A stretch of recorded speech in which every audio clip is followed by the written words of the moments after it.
I walked in through the back door without knocking. 8 hours on the road, straight from the job site in Omaha. Didn't stop for food, barely even hit the brakes. I wasn't planning to visit, just had a knot in my gut that wouldn't quit. The house smelled like fried sausage and mop water. It was loud, cartoons blaring in the living room, someone laughing, my dad coughing from his recliner.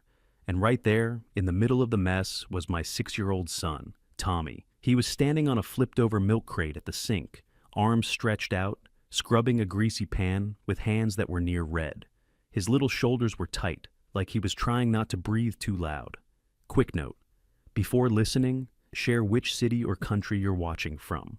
Gina's twin boys, Bryce and Austin, were sprawled out on the couch behind him, shoes on the cushions, throwing popcorn at each other like little princes. My mom barked from across the room without even looking up from her phone. "Clean it right, boy. No wonder your father left." Dad grunted, didn't even turn his head. "Not like Greg's kids, huh?" Greg. That smug piece of work married to my sister, Gina. Always got the extra steak at dinner. Always had his name on the front of the Christmas card. To Greg and family, like she didn't even have a brother. I just stood there, froze. For maybe 2 seconds, watching Tommy try not to cry. He didn't even see me. Just kept scrubbing, like if he stopped for half a second, he'd get yelled at again. I stepped forward and said it loud, flat. "That's enough." Everything stopped. Bryce paused the TV. Austin sat up straight. My mom finally looked up like I was some neighbor bringing back a casserole dish. "Oh, you're here," she said. "We're just teaching him." I stared at her, then at the twins, then back at Tommy, who finally noticed me and dropped the sponge. His hands were shaking, his face blotchy. He didn't cry. I could see he wanted to, but he'd already learned the rule here. Don't let him see it. "Teaching?" I said. "You mean breaking a 6-year-old while your grandsons sit on their asses sipping apple juice?" Dad grumbled from his recliner, still not looking at me. "Don't be soft. Boys gotta toughen up." I just turned around, walked right back out the front door, got in my truck, closed the door, and called the credit union. "Yeah," I said. "Cancel the auto pay, the mortgage, I'm done." The loan guy didn't ask questions, just confirmed my name, paused for a beat, and said, "All right, auto pay canceled." 3 days later, Mom called while I was welding a fence line in a hailstorm. I almost didn't pick up. Wish I hadn't. "There's a problem with the loan," she said, skipping hello like I was her damn bank manager. "Did the bank call you too?" I stepped under the trailer roof and wiped my face off with my shirt. "No mistake," I said. "I stopped paying." She went silent. Not like stunned silent, calculating. Then came the voice I'd heard 1,000 times growing up, sugar-powdered and fake polite. "Well, we thought you were helping us out of love." "Love doesn't sound like calling my son worthless while your other grandkids sip apple juice," I said. She inhaled like she wanted to say something else, but I hung up before she could. First time in my life, I didn't wait for her version of the story. Later that night, Gina called. Not texted, called. That alone told me she wasn't playing nice anymore. "You can't do this," she said. "The boys love this house. Mom and Dad are losing it." I leaned back on the motel bed, boots still on. "And you watched my kid get treated like a janitor while yours played king of the castle." "They were just messing around," she snapped. "You're being sensitive again." "No," I said. "Your boy's mess. Mine gets messed with."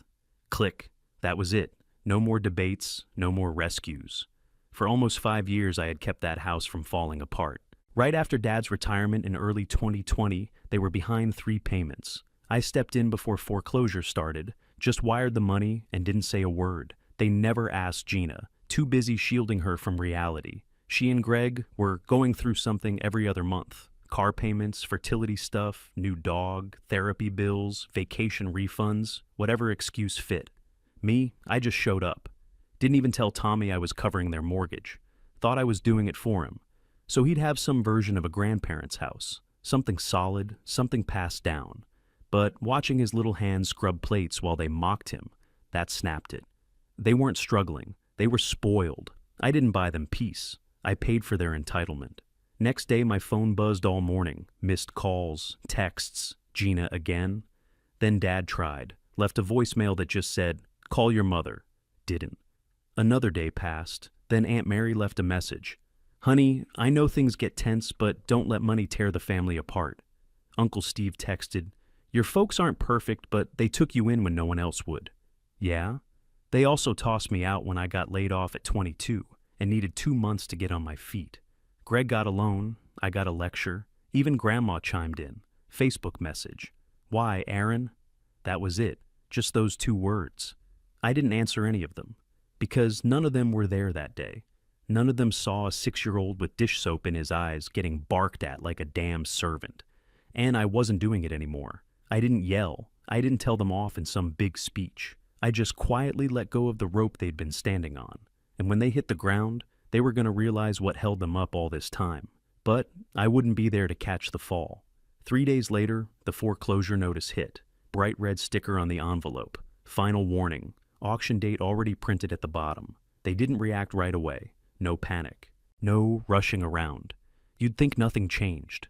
Tommy told me they still made him take out the trash that night.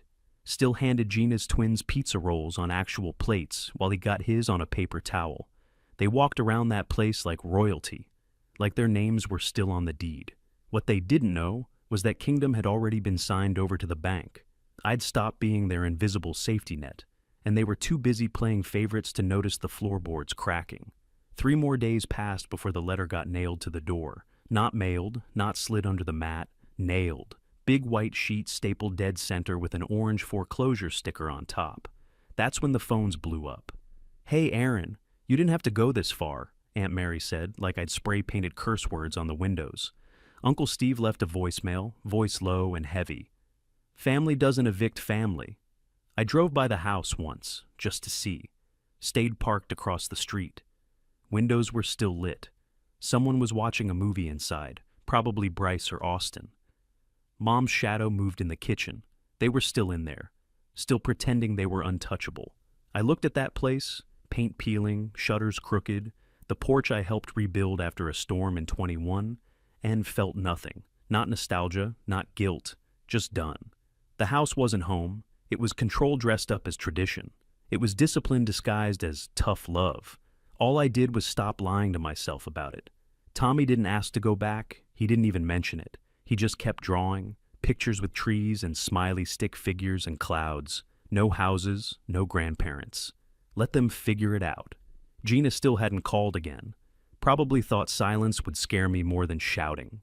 Probably thought I'd crack once the family circled me like wolves. But I didn't know them anymore. Not money, not time, not peace. They had their chance when Tommy stood there scrubbing dishes while they stuffed their faces and acted like kings. They thought I'd yell, argue, beg them to change. But I didn't need to scream to end it. All I had to do was let gravity do the work.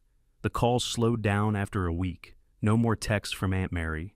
No more Facebook messages from Grandma. Just silence. Then one night, my phone buzzed again. Unknown number. I almost let it ring out, but my thumb swiped before my brain caught up. It was Dad. His voice was low, like he was speaking from the bottom of a well. Aaron, the bank's not budging. We need more time. 1 more month. I pressed the phone tighter to my ear. Do you remember what you called my son the day I walked in? Silence. No breathing, no shift, nothing. Do you remember his face? I asked. Still nothing. Not a word. Then there's nothing else to talk about. I hung up. That was the last call. No apology, no acknowledgement. Just a plea for more of what I'd already given. Tommy was in the living room, sprawled on the carpet with a box of crayons, humming to himself. He didn't even look up when I set the phone down. His hands were clean, no soap burns, no dishwater cracks. I sat on the couch and watched him color. He drew a tree with a swing and 2 stick figures under it. They were both smiling. He started acting different after that night, happier, laughing at cartoons again, sleeping through the night without grinding his teeth.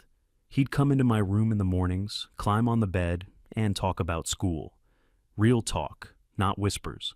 I started sleeping through the night too. No late-night calls, no alerts from the bank, no gnawing at my gut, wondering how long until they asked for more. Days rolled by. I didn't go back, didn't drive by the house, didn't check the mailbox for updates.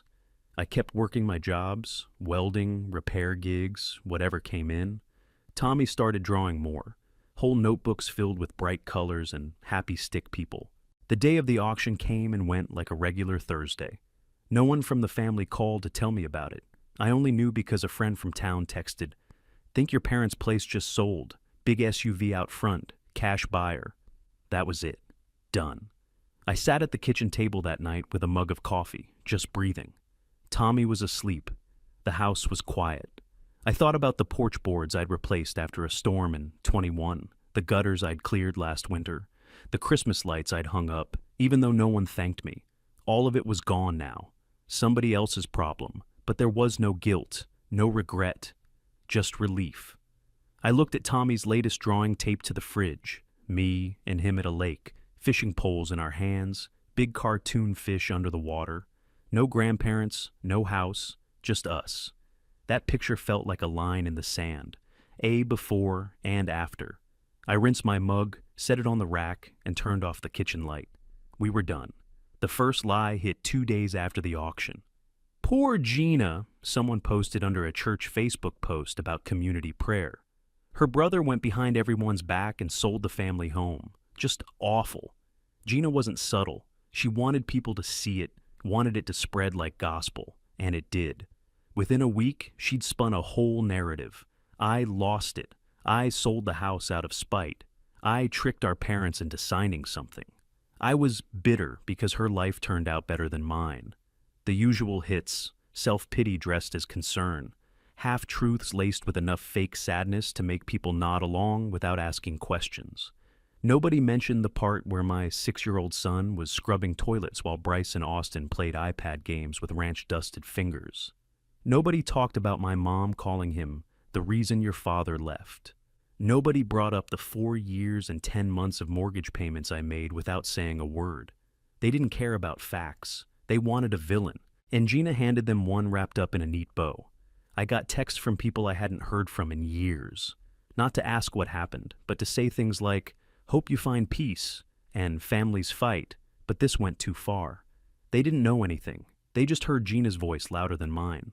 I could have clapped back, posted the receipts, screenshotted the payment logs, shared the voicemail where Dad told me not to be soft about his own grandson being used like a busboy. But I didn't. I stayed quiet. Not because I was guilty, but because I was finally done explaining myself to people who never listened in the first place. While they were busy throwing dirt, I was living. Tommy and I had a routine now. I dropped him off at school every morning, packed his lunch the way he liked. PB&J with no crust, apple slices, no carrots. He started inviting kids over to play, kids who didn't tease him or call him weird. We built a bookshelf for his room, painted it bright green, put his drawings on it like trophies. Meanwhile, the family spun their story faster and louder. Gina cried to her in-laws. My mom played martyr at church. Dad kept his mouth shut, probably because he still thought silence made him the smartest man in the room. They wanted sympathy, not accountability. It wasn't until a cousin from Florida messaged me that I knew they were really committed to the lie. "She told us you forged stuff, man. Said you took the house while they were sick." I just texted back, "Check the county records. Title's in their name till the day it sold." No reply, didn't need one. I didn't burn their life down. I just stopped paying to keep it standing. They treated me like a utility bill, only noticed when I cut the power. Let them spin, let them scream. I had my son, my sleep, my space. That was more than they'd ever given me. I put my phone on silent after the third cousin told me I should just move on. They weren't talking to me. They were talking to the version of me who kept his mouth shut and his wallet open. That guy was gone. Instead, I signed Tommy up for a small private school across town. Nothing fancy, just one where the teachers looked him in the eye when he spoke. No sarcastic tones. No treating him like he was already a problem. He came home after the first day and said, "They asked me what I like to draw." That was it. Not deep. But I had to step outside to breathe for a minute. I started turning down overtime. Took a few weeks off. Just me and him, hit the road. We went fishing in Kansas, caught nothing, but he loved the hot dogs at the bait shop. We saw a minor league game in Tulsa. He got a foul ball, held onto it the whole drive home. And I stopped feeling like I had to explain why I wasn't fixing someone else's mess anymore. Instead, I built something of my own. Started a nonprofit, just small. Called it Dad's Ground. No press, no speeches. Just a borrowed office in the back of an auto shop. a coffee machine that barely worked, and a couple folding chairs. I'd meet other single dads, mostly ones who'd been pushed out, stepped over, talked down to. Guys who hadn't seen their sons in months. Guys whose boys were already learning to go quiet when hurt. We talked, shared stories, set goals. I wasn't trying to be some savior. I just knew what it felt like to be left standing in the middle of your own family, holding the broom. Meanwhile, the messages didn't stop. Come home. They miss you. Let it go. Let what go? The time my son got told he was the reason I left? The way they watched him wash their plates like it was his penance for existing? Nah. They miss the tool I used to be. The one who kept the lights on, smiled through it, didn't push back. That guy's gone. One morning, Tommy came up to me holding a packet of seeds. Can we plant a garden? He asked. I want to grow something that doesn't hurt. That hit like a hammer. We dug out the back corner of the yard, cleared rocks, bought soil, got our hands dirty. He picked tomatoes, strawberries, carrots, and some wildflowers for the bees. Every day after school, he ran out there to check the sprouts, watered them without being asked, smiled when the first little green shoot broke the dirt. That smile didn't have fear behind it anymore. It was the kind of peace I never got at his age, and I'd burned down every bridge we came from to keep that look on his face. 3 weeks after the auction, the tone shifted. No more come home or let it go.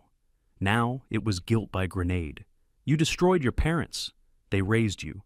She's just a child, Aaron. She doesn't know better. That last one made me laugh. Gina was 36, not 6. Old enough to weaponize silence. Old enough to stand by while my kid was treated like a damn mutt in the garage. But then the real one came in, from Mom. That boy's not even like us. Maybe he takes after his runaway father. I read it 3 times, just stared at the screen, thumb hovering, pulse in my ears. My kid. The one who made me coffee when I came home sore, who packed 2 sandwiches in my lunch bag, one labeled extra for if you're hungry, who asked to help with dishes not to get ahead, but to feel like he belonged. That message, that was the line. I typed slow, no yelling, no paragraphs. You lost the house, you lost the help, now you've lost us. The door's not locked, it's gone. Blocked every number, Mom, Dad, Gina, the cousins, even Grandma. Deleted Facebook, killed the group chat, changed my number the next morning, and didn't tell a soul in that tree. Tommy never asked about them, not once.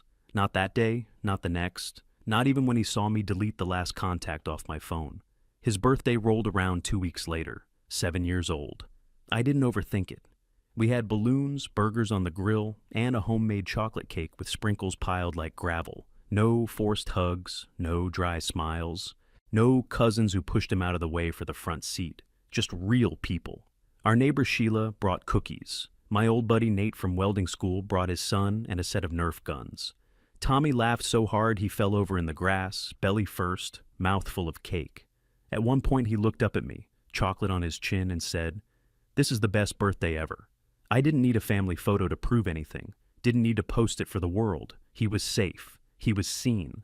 That was the celebration. And I realized in that moment, I'd been waiting years for a piece that was never coming, a nod, an apology, a seat at the table that was never built for me in the first place. So, I built my own, and for the first time, it was full of people who weren't counting what I owed them, just what we shared. That day, the only thing I kept from my old life was the lighter I'd had since I was 16. That night, I lit a fire in the pit out back, dropped in the last envelope from the bank, the final note from Gina, and a picture frame I didn't even realize I still had. Watched it burn, didn't look back. We were heading back from the grocery store when Tommy spotted it. "Hey," he said, pointing out the window. "That's their old street, right?" I nodded, kept driving. He stared as we passed the corner. "We ever going back?" I shook my head once. "No, son, we came back to ourselves. That's enough." The place didn't even look the same. The flipper gutted it. New paint, new porch, new fence. Looked like someone tried to erase the past with vinyl siding and cheap landscaping. But I could still feel it from the road, like a smell you can't name but know too well. The ghosts were still there, just not ours anymore. Word was Gina had moved Mom and Dad into her 2-bedroom rental across town. Didn't last long. Too many people, not enough doors. Golden children still bleed red when pressure hits. One cousin messaged me out of nowhere. Said, "Wish I'd said something back then." I appreciated it, but I told her plain and simple, we don't look back anymore. Tommy doesn't flinch now when someone raises their voice. Doesn't go quiet when things get tense. Doesn't ask to help just to feel useful. He sings while doing chores now. Loud and off-key, but free. He draws rockets and dogs and weird little superheroes who fix things with kindness instead of fists. And he sleeps deep. I sit out on the porch most nights with a cold beer and a full breath in my lungs. Not waiting for a call, not waiting for an apology, not bracing for the next guilt trip pretending to be a conversation. Just still. Because this peace, this boy, this new life is mine. They didn't build it. They don't get to tear it down. And I didn't destroy anything. I ended what was already broken. Now, my son knows, you don't have to earn love. You just deserve it. And a real home, it doesn't take your spirit, it lifts it.